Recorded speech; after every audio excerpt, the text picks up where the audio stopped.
Hi, I'm Tom Chu, and today we're going to do something kind of fun. It's Christmas Day. Merry Christmas, and if you don't celebrate Christmas, happy holidays to you. Right now it's Christmas Eve. My kids are laid down. My wife's wrapping presents because she likes to do it by herself because I don't do such a good job. And I'm just sitting there, so I decided to do a quick HDR image.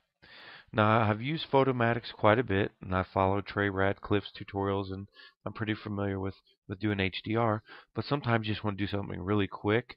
Um, and the new Photoshop um, merged to HDR Pro is pretty good. So if you look right here, the biggest thing about setting up your HDR image is to make sure you have all of the information that you want to capture in one picture.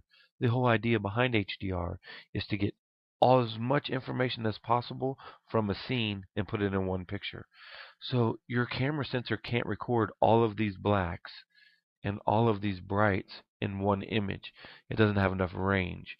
This is this is 4 stops over and 4 stops under. So that's like an 8 stop range. All right. So how you use your histogram to tell if you've got the right information?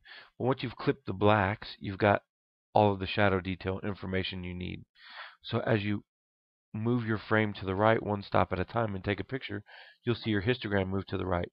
And when you've done the same thing, clipped the highlights the same as you've clipped the shadows, you have all the information. So let's look at all of our frames. 1 stop over, another stop over, the histogram keeps moving to the right. Now you can see it's starting to get some mid-range detail information. Now it's moved more to the mid-range information. Now it's basically all mid-range information.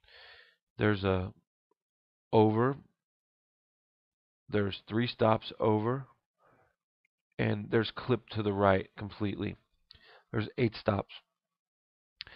Since I won't be able to show you the exact plugin, I'm going to have to make this screen of Lightroom look bigger.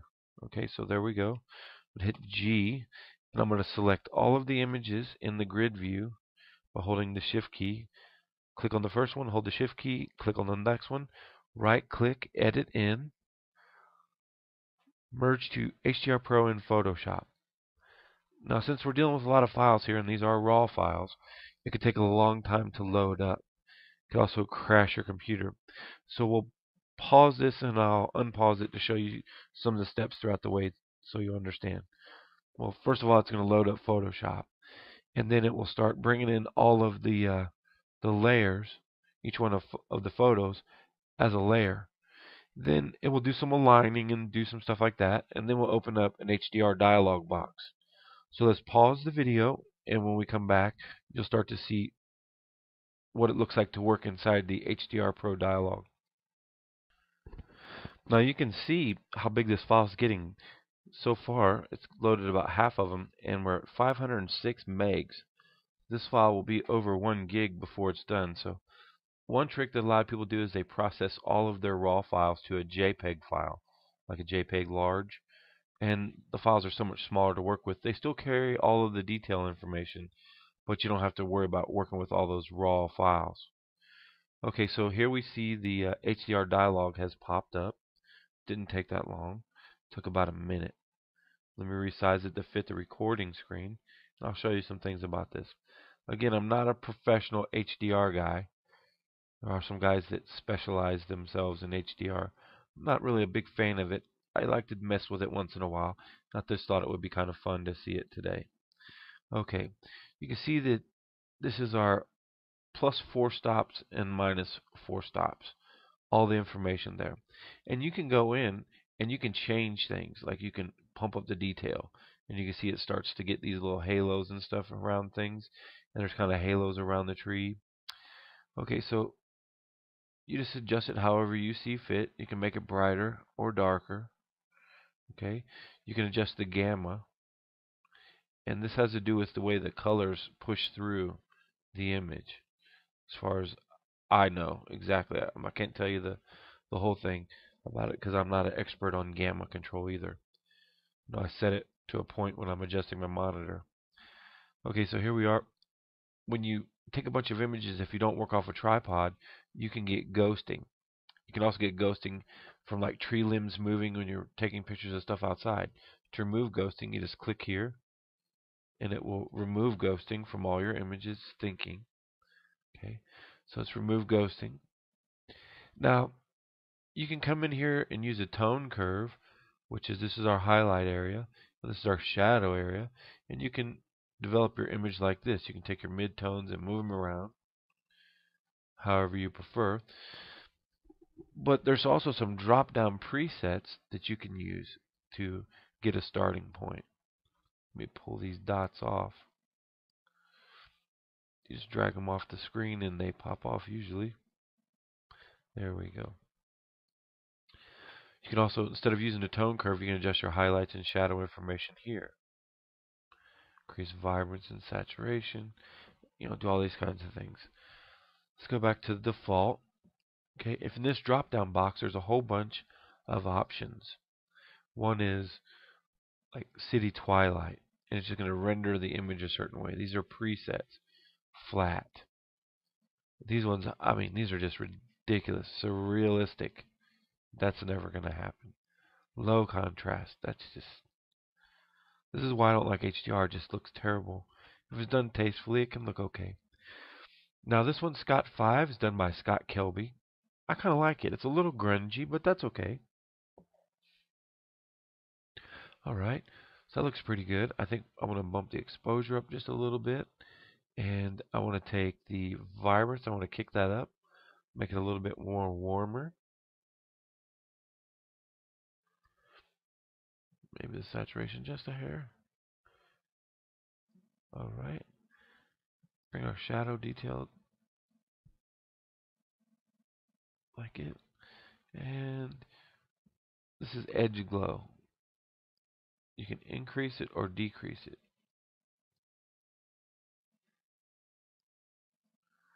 I think that looks pretty good. Maybe bring the exposure a little bit. No, not too much.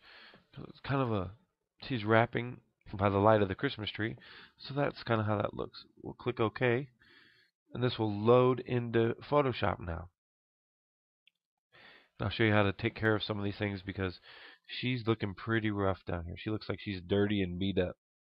I'll show you how to fix that. Obviously, between 7 frames, she was moving while she was wrapping papers so that, there's going to be some ghosting on her. Even though she is rendered out of focus, we shot this at like f2 with the 51.4. So let's let this load up and we'll come right back. Okay, it's converting it. It's going to load it in. And there we have it. Again, you can see that she looks kind of grungy, and I don't particularly care for that look. So we're going to go back to Lightroom. Okay, and we're going to find one of the files that she looks kind of the way we want her to look. Now I want her to match the frame, so I don't want to choose something like that. It should be way too bright. Something in this area will work pretty good. Maybe this one here. So I'm going to hit Control E, and that's Command E on a Mac. E is in Edward, and we're going to send that file into Photoshop. We're going to get rid of this burn up person. Okay. So what we're going to do with our move tool selected, we'll just drag this image down. If you hold the shift key and drag it on top, it will line it up perfectly with the image on the above. Now it's just a simple matter of holding down the Alt key, that's the Option key on the Mac, hitting our layer mask, and it will fill it with black, and it will hide this layer. Now all we have to do is simply paint in, right here, painting in white. Grab our brush tool by hitting the B key or selecting the brush, is we could just paint in the good image from the layer below. And now we don't have that grungy looking character as our subject that's doing all the hard work. Now she does need to be, I think we need to add some vibrance to her, or just her hue saturation to match the rest of the image. Maybe make her a little bit more orange. I just didn't want her to look like that. I'm not a big fan of that. That doesn't look good to me. Okay, so let's take a peek. See where our mask fell. We zoom in just a little bit. Hit the X key. X to swap it out. I'm just going to tighten up my selection here of what I revealed with that mask. So you hit the backslash key will hide that mask. Okay. So now if we tried to do an adjustment here, it was going to do it to the whole image. Like say if we grab the curves, see it changes everything. All we want to do is we want to change it just for that layer. Alright, so we're going to drag that curves to the trash. Select this layer here, because this is where she lives. The one that we cut through. We'll image adjustments. And let's look at one of what we have here. So we can just do vibrance. Okay, so if we grab the vibrance, and you see as we turn the vibrance up, we can even turn the saturation up a little bit, and she blends into the picture a little bit better. I don't want her to be that yellow, but I do want her to fit in. So we select OK, and this is the before, and that's the after. So you can blend real elements in your scene with your HDR. See what else we could do this to make this. Let's put a vignette on it. Okay, one of the quick ways we can do a vignette is with curves. So we're just going to grab our selection tool. This is one way I do a lot. Select refine selection, refine edge. Grab the feather, bring it over till we get a nice rounded corner. Now we're going to shift the edge out a little bit.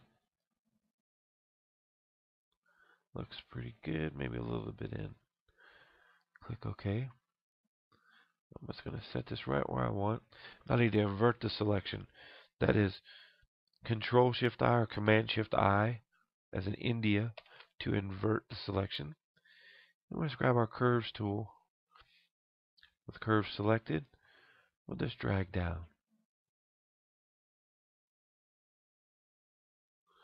Maybe not so much.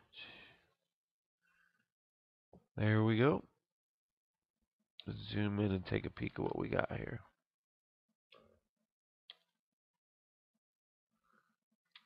Looks kind of cool. All that shadows casting from each one of those frames. This is our playroom area where our little girls like to throw balls and break our blinds up. So our carpet looks pretty dirty, but that's from the HDR. Well, I want to thank you all for taking time to visit my blog today. I hope that you all have a wonderful Christmas day or whatever holidays you happen to be celebrating. And until next time, we'll see you soon.